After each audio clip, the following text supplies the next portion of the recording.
In this video, I'm going to show you how to power your DrayTek router using power bank.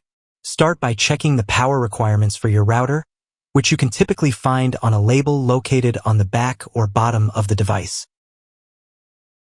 Next, ensure that your power bank matches the correct voltage and amperage requirements. You'll need a DC to USB adapter cable that is compatible with your setup. Insert the DC end into the power port on your router. Plug the USB end into the power bank. Turn it on, and you'll notice the indicator lights on your router lighting up, which means it's now powered on. If the router isn't functioning properly, it could be due to the power bank not supplying enough power. In this situation, you'll need to turn off the 5G network. Make sure to also watch the other video linked in the description for a detailed, step-by-step guide on how to do it.